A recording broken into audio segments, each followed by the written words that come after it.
NCLEX cardiac question that most students get wrong. Best indicator of cardiac output? A.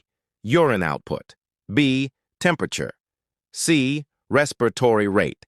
D. Pain scale. The correct answer is A. Urine output. Peripheral edema indicates A. Dehydrat. B. Fluid retention. C. Infection. D. Bleeding. The correct answer is B. Fluid retention. First action for suspected MI: A. Give food. B. Oxygen. C. Encourage walking. D. Give laxative. The correct answer is B. Oxygen. Which drug treats ventricular arrhythmias? A. Amiodarone. B. Morphine. C. Atropine. D. Digoxin.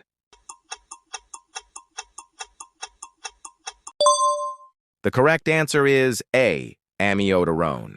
Which BP is hypertensive? A. 110/70. B. 120/80. C.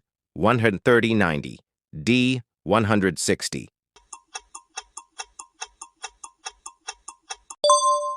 The correct answer is C. 130/90. Save this for NCLEX review. Follow for daily cardiac quizzes.